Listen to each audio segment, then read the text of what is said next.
a Claro, você se conecta mais com o que ama. É muita velocidade e estabilidade para se conectar com suas séries, novelas, shows, redes sociais e muito mais. Então aproveite essa oferta. Assine Claro Fibra de 350 mega e leve 500 mega, mais Globoplay incluso por R$ 49,90 por mês no Multi nos 6 primeiros meses. Ligue para 0800 720 1234, vá até uma loja ou acesse claro.com.br. Claro, você merece o novo. Consulte condições de aquisição. Histórias de Gramado. Oferecimento Lagueto Golden, multipropriedades e Claro. Com a Claro você se conecta com o que ama.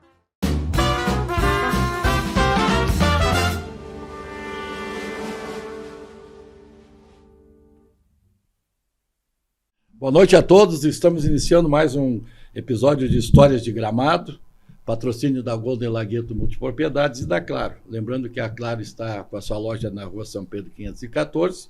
É importante sempre consultar os atendentes, porque a Claro sempre tem alguma promoção para você. Nesta quinta-feira, com cerração um pouquinho, né, o frio também chegou de mansinho, né? Tivemos uma primavera até terça ou quarta-feira. Então estamos aqui recebendo aí um grande amigo, um parceiro, o professor Daniel. Prazer te receber aí, professor. Isso aí, obrigado, Luia, obrigado pelo convite. E vai ser um prazer falar um pouco sobre as histórias. As histórias, né? Tu sabe que até há poucos dias eu comecei a trazer um perfil já, o pessoal um pouco mais jovem, não tão jovem, um pouco mais jovem, e para a gente exatamente mostrar aí para o pessoal que nos acompanhando a ideia do programa, que é falar um pouco de Gramado, a história das coisas que aconteceram e acontecem, né? E principalmente mostrar aí para nossos jovens e tal algumas características de Gramado e dos gramadenses aí de 10, 20, 30, 40 anos atrás, né, Daniel? Então, é um grande prazer. Mas eu queria primeiro que tu comentasse alguma coisa em relação aos teus avós, teus pais, de onde é que vieram, quando é que chegaram em Gramado, enfim, para nos contar alguma coisa aí, professor. Isso aí, então, contar um pouco da nossa história e ela tem a ver com um período do final dos anos 60 e 70 da história de Gramado, né? Meus pais vão chegar aqui no final dos anos 60, muito por causa da Ortopé. Então, a minha mãe é de Nove Colônias, nasceu ali onde tem a casa Nova de pedra. Petrópolis. Isso, em Nova Petrópolis, onde tem a casa de pedra. E então, esse meu avô ele era Altreiter, né? E minha mãe é Michel Altreiter, ali de Nove Colônias, que é parente dos Altreiter aqui. Felipe, o Cícero, isso, dos guri ali também. Isso aí. Então, a gente tem esse parentesco de segundo e terceiro grau. Então a minha mãe desde criança trabalhou na casa de pedra, lá era um comércio, né? Os Altreiter tinham comércios pelo interior de Gramado, Nova Petrópolis, enfim, outros lugares. E minha mãe veio muito jovem, né? Com 19, 20 anos, minha mãe veio trabalhar na verdade na casa do Fritz Volk. Minha mãe veio trabalhar como doméstica, né? Na casa do Fritz? Isso, na casa do Fritz. Foi a primeira experiência da minha mãe, porque o meu tio já morava aqui, o tio Rui Michel, Oreldo Michel, o tio Rui trabalhou contigo, trabalhou na Ortopé há muito tempo. Muitos anos trabalhando na Ortopé, então ele vem já por esse intermédio. E o meu pai, ele trabalhava no Hotel Io, meu pai ele é também de Nova Petrópolis, de um lugar chamado Schmalstal, né, que é ali na linha Imperial, em Nova Petrópolis. Então, meu pai já conhecia minha mãe, e meu pai veio morar em Gramado e ficou primeiramente morando na casa do meu tio Rui, Rui Michel, que trabalhava na Ortopé.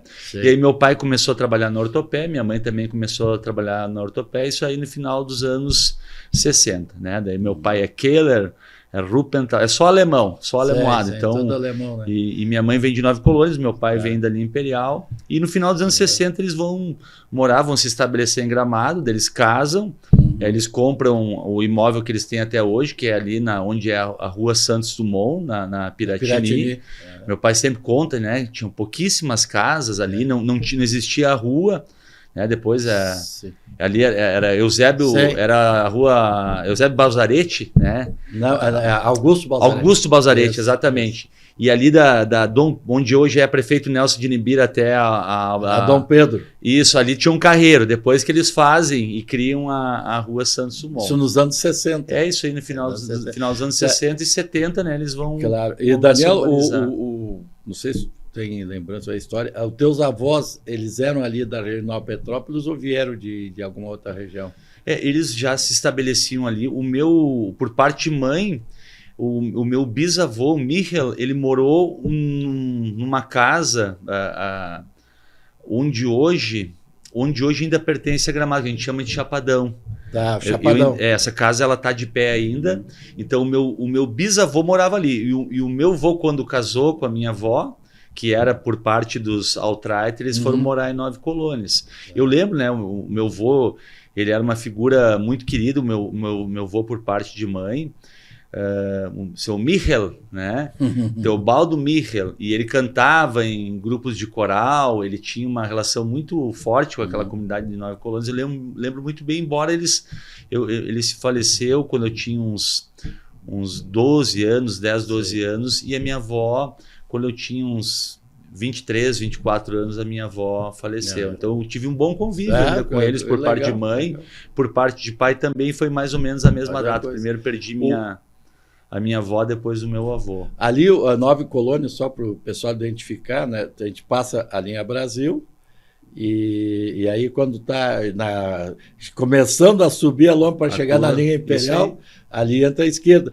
e liga lá no final com a linha Marcondes, né? Isso aí. Liga lá no final, agora até nós concluímos o asfalto até a divisa com Nova Petrópolis, exatamente com a estrada que conecta com a linha, com a Nove Colônias. Isso, e só falta um trecho agora ali da Sociedade Nove Colônias até a divisa com Gramado, Luiz. Nós vamos poder chegar, inclusive, lá praticamente ir até o Picada Café pelo interior. Por dentro, tem ali como é que Só falta um trecho em Picada Pinhal Café Alto, também, né? Tu consegue pegar Pinhal Alto? Isso, dá para ir por Pinhal Alto. Sai lá na Joaneta, lá embaixo, e Picada Café. Isso aí. É isso aí. Legal. Daniel, quando os teus pais vieram para cá, então, Piratini, realmente, na época, eu sou um pouquinho bem mais velho que tu, né? E ali a Piratini, até os anos, na metade dos anos 60, tinha regiões ali que não tinha uma casa. Não tinha uma casa. Aquele miolo, onde é que tem campo ali, a Vila Olímpica e tal, a gente dizia, tá cheio de vassoura. Até que eram umas plantinhas, né? O Luiz, e a gente descia ali. O meu avô conta, né? Por parte de pai... por parte de mãe, que é o Teobaldo Michel, que ele serviu nos anos 20 no tiro de guerra. Tá. O tiro de guerra era uma instituição, né, militar, de formação dos jovens para um possível conflito. E ele, quando vinha de Nove Colônias, eles deixavam o cavalo onde é o campo ali, né? Aquilo ali era um gramado, ali era um banhado. Exatamente, a gente falava que era cheio de vassoura, de novo, eu não sei tecnicamente dizer o que é, mas eram os arbustos, era uma espécie de campo, isso assim, de uma terra. É isso aí, deixava ali. Mas ele chegou aqui em Gramado participar do tiro de guerra? Participou, tem fotos porque aqui dele, tem né? Na Príncipe, ali onde é que é a Teobaldo Príncipe, se não me engano, que vai em direção ao Alphaville, ali naquela região ali tinha o tiro de guerra, né? E segundo alguns historiadores, se não for história, é história, aqui na região aqui, mais ou menos da Recreio, onde é que está o Bradesco, aquela região parece que também tinha um tiro de guerra. Tinha um tiro de guerra, eu já vi fotos. Né, tu já viu fotos ali, isso aí. Então era isso. E lá embaixo realmente, eu estava dizendo, que eu lembro assim, era criança, não era nem adolescente, e muitas vezes a gente gostava tinha os amigos ali na região ali da Piratini, tinha os Andrés lá, o Pedro, o Mário, lá no outro lado, e aquilo era cheio de recomendação do pai, porque era muito perigoso atravessar a Piratini, porque não tinha nada. Não, era o perigoso no sentido que de algum bicho, algum animal, sim, era nesse sentido que o pai nos alertava, né? E realmente tinha meia dúzia de moradores aí. Estamos falando de 60 anos atrás, né? Isso aí. Que teu pai cresceu, falou ali, né? Cresceu mesmo. Tá, e o que assim, dentro das tuas conversas com teus pais e tal, de quando chegaram aqui, fora o trabalho na Ortopec, realmente ali praticamente 2/3 quase da população de Gramado chegou a trabalhar num período, mas o que eles comentavam assim da cidade, como é que eles encontraram, como é que era o dia a dia?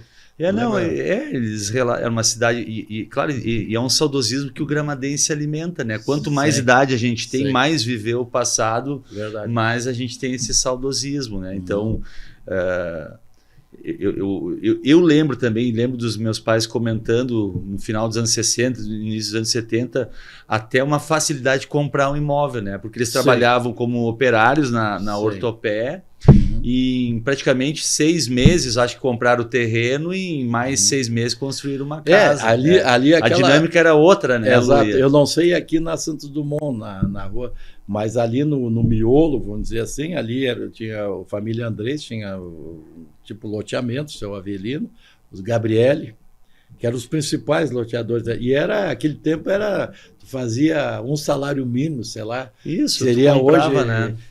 Eu diria que na época acho que nem um salário mínimo. E fazia lá, quanto é que é? 50 parcelas de um salário mínimo.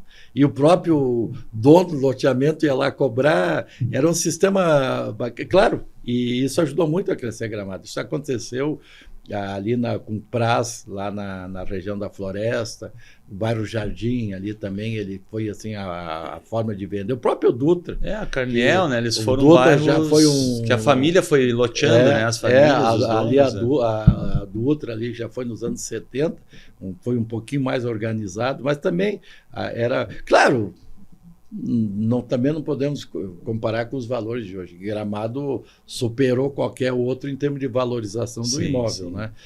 Tem lugares que ainda se compra, em municípios talvez não tão distantes aqui, se consegue os imóveis menores. Né? E Daniel, tu nasceu ali, né? Piratini, tu é cidadão da Piratini, né? Gramadense, e ali a tua infância, tu estudou aonde? Tu começou a estudar aonde? Lembra algum professor, colegas? Claro, lembro muito já da minha infância. Já que é professor, né? Tu deve lembrar dos professores. Tu sabe, né, Luia, que eu tenho 46 anos e olha, pelo menos uns 30 vivendo na mesma instituição, que é o Santos Dumont, porque desde o pré eu estudei no Santos Dumont. Como eu morava ali perto da Lucirene, né? E depois a minha mãe acabou trabalhando muitos anos na Lucirene, o meu pai trabalhou um tempo no calçado, depois meu pai trabalhou para os móveis, trabalhou até se aposentar, e depois de aposentado em fábrica de móveis, né? Onde eu morava, né? Ali na Santos Dumont, o zoneamento levava para o Santos Dumont. E também era um sistema diferente. Hoje, boa parte dos alunos do ensino fundamental estão no município. Hoje é sacramentado, é obrigação do município. Mas na época, quem morava naquela parte de cima da Baixada ali, que a gente chamava, estudava no Santos Dumont. Então eu estudei no Santos Dumont desde do pré, fiz o pré-1, pré-2. E aí lembro, o Mazurana, por exemplo, foi quem não foi aluno do Mazurana nessa época, né? A Rosa Galli, enfim, professora Silma, né? Então, pegou esse pessoal. E tu já estudou direto aqui no prédio da São Pedro? Eu já entrei na São Pedro ali, já era início dos anos 80, 84, 85 comecei a estudar. Uma coisa que eu conto para os alunos, assim, que eu lembro de nós ser piá, final dos anos 80, eu ter lá uns 9, 10 anos e, eventualmente, os professores de educação física fechavam a São Pedro ali, aquela quadra, para nós fazer tiro de 100 metros. Imagina. Então, imagina, né? Tu fazer isso hoje, né, Luia? A confusão que não ia dar. É verdade. Então, a gente acompanhou esse crescimento da cidade, né? As mudanças, o próprio bairro Piratini. Eu lembro muito, né, embora eu lembro de ter apanhado por isso, mas nós tomava banho na cascata ali. E não era nem a água já tinha uma certa poluição, mas era muito perigoso. Mas eu lembro de um dia chegar em casa e a Cinta comeu, porque nós tínhamos tomado banho na cascata, né? Então eu lembro de ser tudo estrada de chão, lembro de ter a ponte de madeira lá onde é o Mercado Drum. Eu lembro dos dias como hoje, olhar para Piratini, tinha a serraria do Dinibir. Tinha a serraria de Eu lembro daquela fumaça permanente, né, de queima na serraria, das casas também. Ali a Cascata dos Narcisos e a Véu de Noiva Felizmente, eu acho que em pouco tempo, aí mais alguns anos, nós vamos ter despoluídas. Vamos retomar. A Corsã finalmente está trabalhando. E está fazendo aquele trecho, Estão fazendo, tanto exatamente. Do Planalto quanto da Piratini. Então, acho que o reflexo não vai levar muito tempo, né? Porque aí. a população da Piratini vem sofrendo há muito tempo, né, com isso. E realmente é porque primeiro que sempre a responsabilidade foi da Corsã. E são investimentos milionários. Não é coisa de 1 milhão, 2, 3, são fortunas, né? E finalmente aí com a privatização da Corsã, agora estão trabalhando, mas eu lembro ainda criança de ir com os amigos tomar banho lá na Cascata dos Narcisos, ali lá no balneário, né? Não, tinha cartão postal. Um dos cartões postais de Gramado tinha do Lago Negro, e um dos cartões postais que o Ney Schuch, nosso que fazia cartão postal de Gramado, um deles era a Cascata dos Narcisos.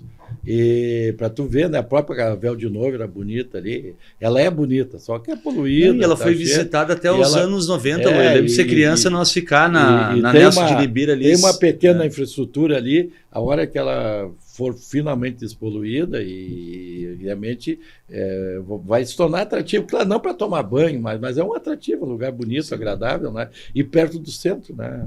Mas, Daniel, bom, vocês vinham, tu subia a pé ali, como é que já não tinha asfalto quando tu começou a estudar? Na Nelson de Libir tinha, mas o restante da Piratini praticamente não tinha asfalto. Ali na Nelson de Libir já tinha. Era uma outra época, nós ia a pé, fazia tudo a pé. Fazia tudo tranquilo ali. Ia para o colégio, já parava na Brahma para tomar uma Guaraná. Na volta nós tomávamos uma Guaraná ali no depósito da Brahma, agora é um mercado. Sim, tomava ali. E o Daniel, colégio Santos Dumont, ali como é seria hoje a educação infantil, que é a creche e tal, foi subindo. E ali no dia a dia, por exemplo, a criança, Daniel, o que fazia ali no entorno de casa, com os amigos, qual é que eram as brincadeiras que nós tínhamos um grupo de amigos ali, que eram os filhos do Gilberto Schmidt, o Daniel e o Thiago. Né? Acho que o Thiago trabalha na Gramadotura ali, era meu vizinho. Isso aí. Os filhos do Gilberto. Tinha o João Mosquen, que hoje é corretor, tinha eu, meu irmão, era essa gurizada. Tinha uma outra gurizada, o filho do Brown, então a gente tudo se conhecia. E era muito futebol, né? Nós jogávamos futebol na rua, né, Luiz? Também é uma época que tu conseguia. Hoje jogar, né? Hoje a Santos Dumont ali virou um acesso secundário, né, para quem passa pela São Pedro. Então nós jogávamos futebol. Eu lembro de nós buscar os moldes de calçado lá na Joana d'Arc, nós fomos buscar os moldes dos calçados, nós fizemos uma goleira com aqueles moldes. Certo. A Joana d'Arc ali depois foi a padaria do Mineiro. Isso, ali nós fomos buscar os moldes. A gente fez uma goleira na frente de casa, nós brincava com carrinho de rolimã, nós erguia pipa, Legal. Tinha também os filhos do seu Nabor, né? O César era muito amigo da gurizada, então às vezes nós íamos na Lucirene ou na casa dele jogar futebol. Então foi uma infância muito saudável, que a gente tinha muitos amigos e também fazia isso de forma segura, né? Porque tava todo mundo trabalhando, né, Luiz? Pais trabalhando. E a gurizada meio que se cuidava, não é como hoje ter uma oferta maior de educação, de escola, de diferencial atividade. Que né? Não tinha rede social. Não tinha rede social. Daí a brincadeira... TV tinha um canal, né? Mas nós queríamos... Sim. Nós queríamos andar na rua. Exatamente. E, Daniel, tu falou já, estudou todo o tempo ali no Santos Dumont, e então falar, mesmo que estava ali na Piratini, na Baixada, carinhosamente chamado, né? Tu foi chegando ao centro.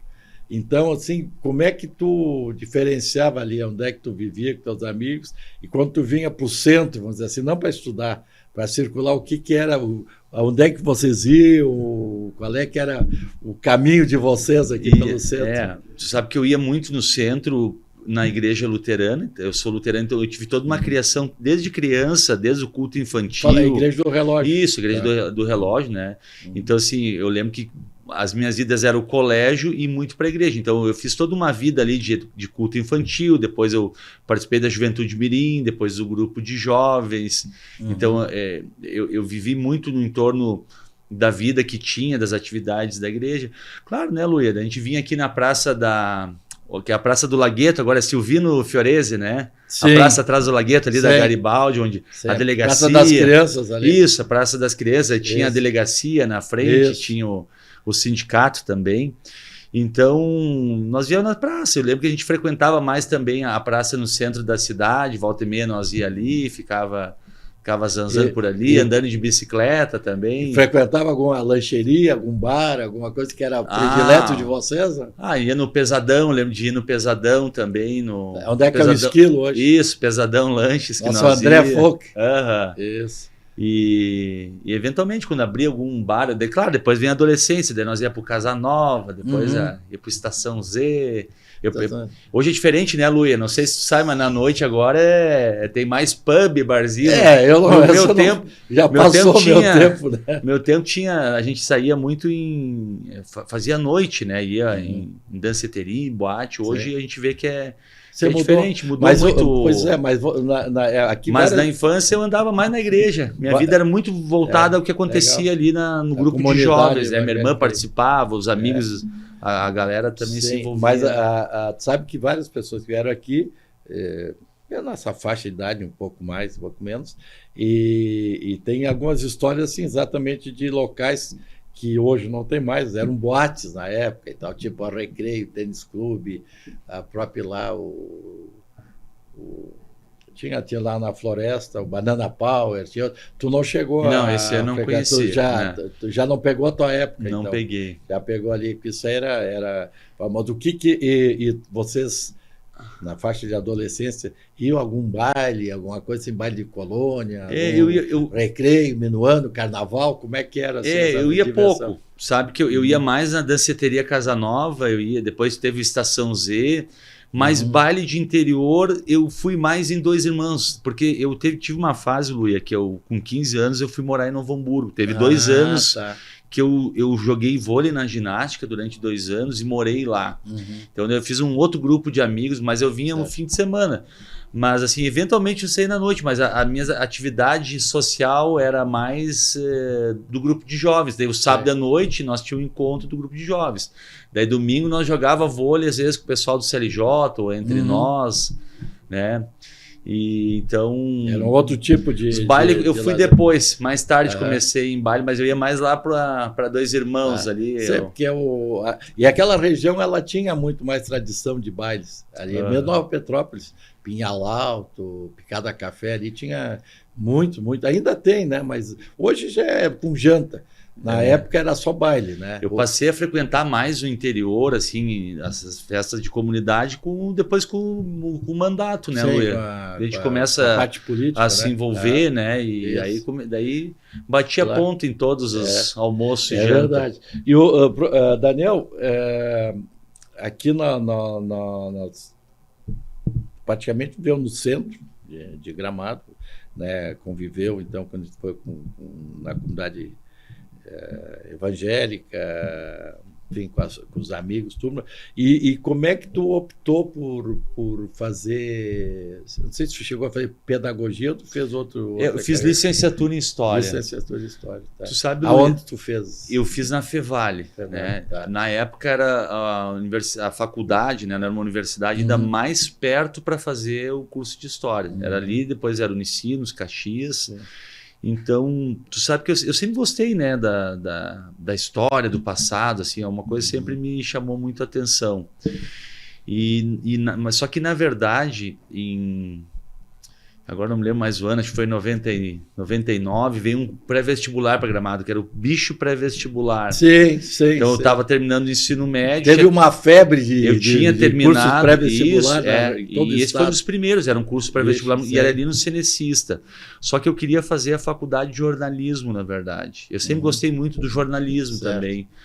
E aí eu lembro de fazer, durante o curso pré-vestibular, eu tive uns professores, e um era o Catani, até irmão do Catani, aqui de Gramado, o irmão dele é um baita professor, até hoje acho que ele trabalha com pré-vestibular, ele foi meu professor ali, e ele e outros professores me fizeram eu me aproximar mais da licenciatura, da disciplina de História, e eu acabei então eu ia fazer 2 vestibulares, eu ia fazer jornalismo na Unicinos e História na Fevale. E aí eu passei em História na Fevale, uns outros amigos meus acabaram também passando na Fevale. Eu acabei nem fazendo de jornalismo na Unicinos, né? Já fez direto. Eu pensei, daqui a pouco eu vou trabalhar como historiador, mas e aí, depois que eu fiz eu fiz meus estágios, me identifiquei, gostei. E veio para cá. Então aí, Luiz, 20 anos. Tu fez concurso? Eu fiz concurso pelo Estado. Eu sou professor pelo Estado, trabalhei no município em um contrato emergencial em algum momento, trabalhei na rede privada também, no Cenecista, na Ninho. Há quantos anos tu é professor do Estado? Em maio agora, Luiz, eu completei 20 anos de professor pela rede estadual. Então, e a tua experiência? Que sabe que o nosso tempo vai comendo aqui, daqui a pouquinho vai faltar tempo para a gente chegar nos assuntos mais recentes. Como professor, então, professor Daniel, 20 anos do Santos Dumont, como é que tu vê a transformação? Porque transformou. Ontem, quarta-feira, tinha um evento muito grande de secretários de educação em todo o Brasil, lá na Expo Gramado. Isso aí. Acho que tem ainda, ou tem hoje, amanhã. Eu acho que termina sexta-feira. E uma das coisas que eu vi lá na abertura, que falando muito, né, nas mudanças que estão acontecendo na educação, a questão, toda aquela questão de inclusão, inteligência artificial, tudo isso. Então, tu pegou todas essas mudanças em 20 anos, que é muito rápido. A própria questão das redes sociais, tudo. Exato. Então, o professor Daniel, como é que ele viu esses 20 anos, a mudança no dia a dia do ensino, Daniel? É isso aí. Tu sabe que nós também vamos mudando, né, Luia? Mas assim, a escola, a instituição escola, ela tem uma dificuldade já histórica de acompanhar as transformações e as mudanças que vem acontecendo na sociedade. E esses últimos anos, com essa revolução tecnológica das redes sociais, da computação, as coisas também mudaram. Então, assim, a própria escola lá no início, quando a tecnologia era uma novidade, era papel da escola ensinar os alunos a mexer, a ter. Então, eu lembro quando só tinha um computador no Santos Dumont, né? Então, assim, nossa, era uma novidade. Nós ia lá enquanto aluno, nós queríamos ver o que era o tal do computador. Né? Então, as coisas foram mudando. Então, hoje, obviamente, que nós temos um outro perfil de aluno, não deixam de ser adolescentes e crianças com outras necessidades e muitas vezes precisando desse espaço. Né? A própria mudança que aconteceu agora, Luia, que é uma lei do Alceu Moreira, que foi colocada em prática esse ano, que é proibição do uso do celular em sala de aula, ela é muito boa, inclusive para os alunos. Né? Para os professores, que fica melhor para dar aula, e talvez seja um dos únicos momentos que os alunos vão passar 5 horas sem mexer num celular. Certo. Então, obviamente, a transformação, a gente também muda, a gente tem umas fases que a gente fica mais cansado, depois dá uma retomada. Eu agora assumi também a vice-direção do Santos Dumont, então eu estou com o fundamental de tarde e de manhã continuo dando aula. Mas eu gosto muito do que faço, né? E o adolescente, eu gosto de trabalhar com adolescente, Luiz. Sempre gostei. Mas esse adolescente, de novo, né, nesse período que tu está como professor, ele hoje ele contesta mais, ele exige mais, porque as redes sociais também dão mais informação. Exato. Né? Ele questiona mais o seu professor? Assim, Luiz, o que eu vejo que antes o papel do professor era era o único que tinha informação, então ele tinha que dar. Hoje, a tua aula também precisa ser diferente. Não tem como enrolar o aluno. Então, assim, e hoje, Luiz, eu te digo até mais, hoje eu tenho usado mais métodos tradicionais de ensino, que é o que está faltando para eles, porque assim, tem assim, eu acho que eu não consigo identificar se eles são, o adolescente é por si só questionador, né, e tem, então assim, tem vários perfis dentro da sala de aula, mas eu acho que falta para eles, por exemplo, hoje fazer uma leitura, ter a capacidade de ler e interpretar o que está lendo. Então hoje, eventualmente, uma das coisas que eu faço com todas as turmas, Luia, a gente lê, ou eu trabalho no quadro, uma aula expositiva, e uma das notas que eles têm no trimestre é escrever o que estão entendendo. É a interpretação. Então, hoje tem tanta informação em rede social, é tão fácil a inteligência artificial, que tu precisa criar mecanismos que eles produzam o próprio conhecimento. Verdade. Então, aliás, esses dias foram umas provas aí de redação que foi detectado que é tudo inteligência artificial. Isso, né? Quer dizer, foi anulada as provas. Por isso que a escola agora é um espaço que eles... Né? E óbvio, né, Luia, que nem o estado, nós temos ali no Santos Dumont 100 Chromebooks, se tu precisa de uma tecnologia, de uma pesquisa, tem também, eles não são... E eventualmente, se precisar, a lei também permite o uso até do celular. Mas aí tu trabalha a parte da educação física, né? Tem um trabalho muito legal na escola ali com o professor Rodrigo dos esportes, né? Das atividades recreativas. Tu trabalha muito mais questões assim tu usa mais a tua habilidade, né?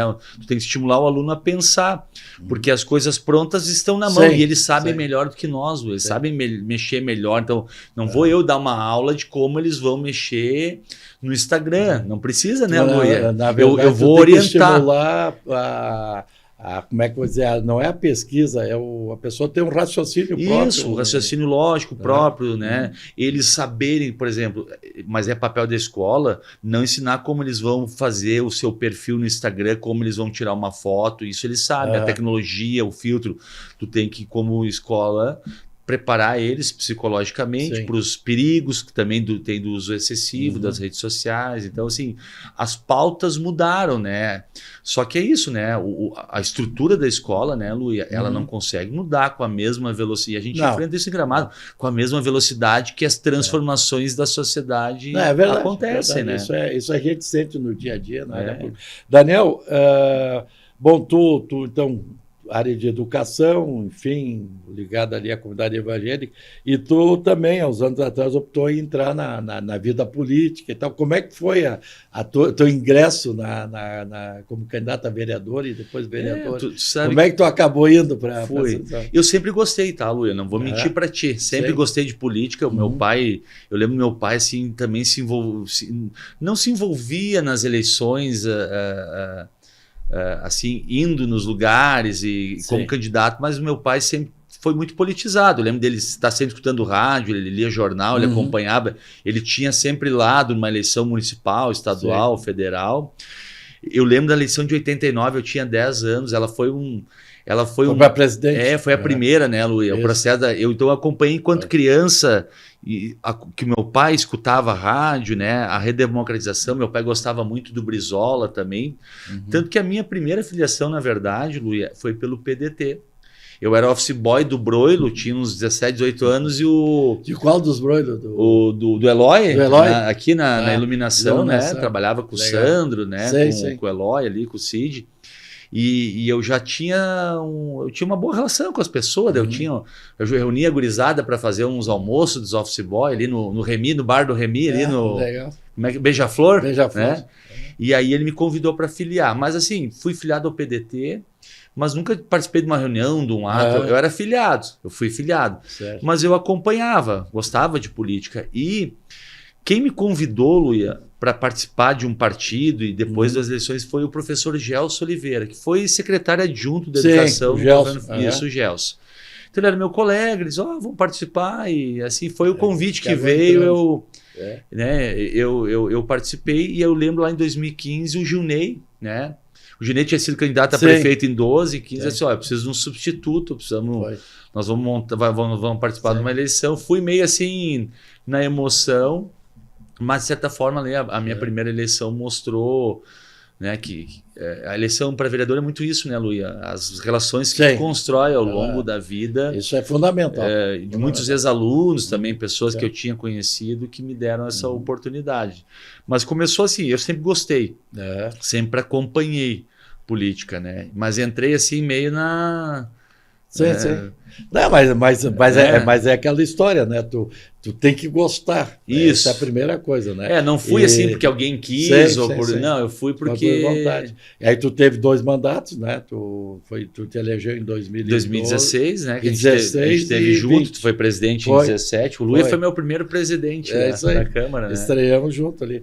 E como vereador também, foi meu primeiro mandato. E era um momento de mudança, né?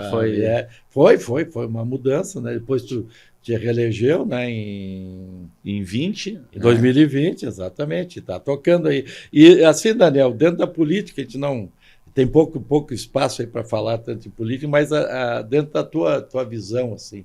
Então, nesse período que tu ingressou, vamos dizer assim, na política e foi bem participativo, é participativo.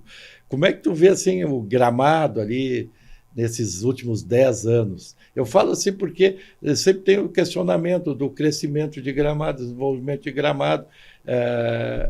A gente tem a visão de uma cidade turística, e nós somos uma cidade turística, uma cidade que cresce, com investimentos, tem qualidade, tem segurança, um monte de coisa. Mas assim, como é que tu vê assim, esse Gramado de 10 anos atrás, o Gramado de hoje, como é que tu vê Gramado daqui a uns anos? Assim, uma pergunta complexa que exige uma resposta complexa, mas assim, algumas coisas importantes do que eu acho, né, Luia? Primeiro, a gente está numa cidade privilegiada, né? Óbvio, né? Que às vezes as pessoas... como eu fui líder do governo, depois da oposição, as pessoas... vocês têm tudo. Mas ao mesmo tempo que é uma cidade desejada, é uma cidade que cresceu muito rápido, né? Que a nossa infraestrutura, devido ao crescimento, não conseguiu acompanhar com a mesma... É que nem o sistema de educação, ele não consegue, às vezes, crescer e se desenvolver na mesma velocidade. Mas eu acho que a gente também, enquanto cidade... nós também tivemos avanços importantes na questão do planejamento, do desenvolvimento, né?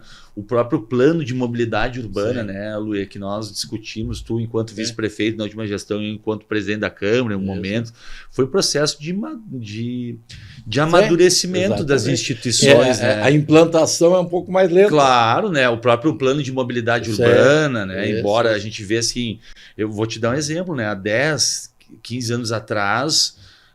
todas as estradas do interior, o interior era mais interior do que hoje. Assim, eu vejo uma diferença de lá para cá, em que o interior passou a ser um ativo importante, até acho que é uma marca importante da administração tua e do Nestor, se criou condições para que o interior, as pessoas não precisam mais sair do interior. Por que meu pai e minha mãe saíram lá em 60? Porque não tinha mais empregabilidade, como viver. Perfeito. Hoje é o contrário, hoje há uma valorização do interior, hoje tem o asfalto passando, tem a internet passando, tem a possibilidade de tu ter uma agroindústria, o agroturismo, tu abrir uma pousadinha, de tu receber o turista, né? Então, assim, de fornecer alguma matéria-prima para a rede gastronômica. Então, é óbvio que nós temos muitos desafios enquanto cidade, a questão da água, e é tudo muito complexo, né, Lu? Então, assim, por que o ser vereador para mim foi importante? Eu considero que eu fiz um mestrado no primeiro mandato e um doutorado de Gramado na segunda, porque a gente começa a ver... né, que as soluções da internet são uma, né? Tu digitar na isso. Prática é outra. Mas, por exemplo, a da água, que eu também cobrei muito a Corsã, mas eu também sempre fui lá e defendi os investimentos que a Corsã tem feito nos últimos 10 anos, em especial nos últimos 2, 3, né? Então, assim, o problema de água, por exemplo, distribuição de água, né, Luia, ele vai ser resolvido, porque nós estamos duplicando, triplicando a vazão de água que está vindo do Poço da Faca, só porque, óbvio, esse processo todo ele exige uma complexidade de obras em São Chico, em Canela, em Gramado, de distribuição. Bem complexo. Né?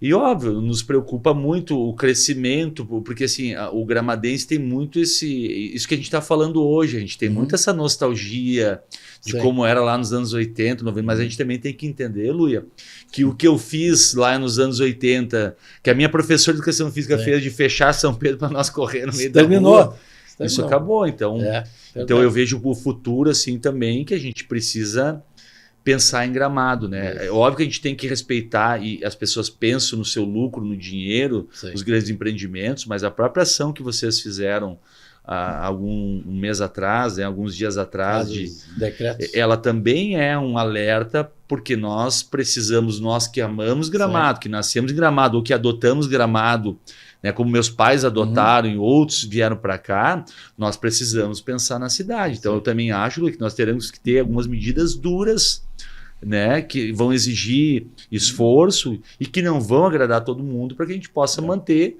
características importantes da arquitetura, né, para que a gente possa ter infraestrutura. Porque o nosso grande foco economicamente é o turista. É o turismo, nós vivemos turismo. Isso não adianta dizer que não é, que é isso aí mesmo. Então nós temos que fazer o equilíbrio entre a qualidade de vida do gramadense, enfim, o gramadense é o nativo daqui, quem escolheu o Gramado para viver, o acolhimento ao turista, apresentar sempre qualidade para o turista. Isso, não perder o encanto, né? As flores, segurança, tem que manter saúde, educação e tal, tudo isso aí. E ao mesmo tempo, então isso é um equilíbrio, é uma coisa assim que não é fácil e tem que ter a compreensão, porque muitas vezes é que nem a história da água, que nós falamos há pouco, ou da questão do saneamento. Tem que abrir as ruas, tem que trancar as ruas, dar um desgaste, dar um cansaço, mas concluiu, resolvido para o resto da vida, ou pelo menos por muitas décadas, né? Então isso é importante. Daniel, chegando ao final aqui, eu queria dizer que tu deixasse uma mensagem aí para os gramadenses, pessoal que nos acompanha, assim, uma mensagem do professor Daniel aí para a comunidade, professor. Então tá, Lu, e agradecer essa conversa, né? De tantas que a gente já teve na vida, essa aqui está sendo... Essa é pública. Essa é pública gravada, né, Lu? Mas eu acho que o que nos coloca... O que nos une, às vezes as pessoas gostam de procurar muito o que desune as pessoas, mas o que nos une, o que une as pessoas, como eu e tu aqui, é o amor por Gramado, né? É a dedicação pela cidade, e dizer para as pessoas para quem é nativo, quem adotou Gramado, que nós precisamos lutar pela nossa cidade, lutar pelos nossos espaços na cidade, né? E que, às vezes, as divergências políticas elas precisam ser superadas, né? Em nome do quê? De uma cidade melhor. Né? Então, dizer para quem está nos assistindo que o Celso fala muito isso, nosso amigo em comum, o Celso, né? Fiorenzo. Já plantou Mortência hoje, né? Todo mundo quer incomodar não, às vezes ia cobrar o Celso, o Celso dizia, já plantou Mortência hoje, então assim, a gente precisa também fazer a nossa parte, né? Cuidando do nosso jardim, né? Não jogando lixo na rua, parando na faixa de segurança. Nós precisamos lutar para manter, né, as coisas legais de Gramado que foram construídas pelos nossos antepassados, né? Que foi lá pelo meu pai, minha mãe, pelo teu pai e tua mãe, por quem veio chegando antes da gente, e que a gente possa estar estimulando as próximas gerações a cuidar da cidade. Então, tá. Daniel, queria te agradecer demais, foi muito bacana aí a gente conversar, e exatamente isso, a gente tem essa visão de Gramado, é aquela cidade que ela tem que ser acolhedora e tem que ser boa para todo mundo, né? E ao mesmo tempo, né, tu falou exatamente isso, nós temos que ter primeiro o orgulho de viver numa cidade diferenciada, que nós somos uma cidade diferenciada, né? Só que também nós temos que pensar nas gerações futuras, ou seja, nós temos que conservar, preservar o que está feito, investir e modernizar, mas sempre preocupado com o futuro, saber que nossos familiares, nossos filhos, nossos netos, enfim, vão estar aqui no Gramado do futuro e precisam ter uma cidade saudável, uma cidade que tenha condições de continuar num progresso como veio até hoje. Muito obrigado, Daniel. Queria agradecer a Golden Lagueto Multipropriedade pelo apoio, assim como a Claro, lembrando que a Claro está na Rua São Pedro 514, e é importante você visitar a loja, conversar com os atendentes, porque a Claro sempre tem alguma promoção para você. Uma boa final de noite para todo mundo, um bom final de semana, e se Deus quiser, a semana que vem vamos estar aqui com mais um episódio de Histórias de Gramado. Oferecimento Lagueto Golden Multipropriedades e Claro. Com a Claro você se conecta com o que ama.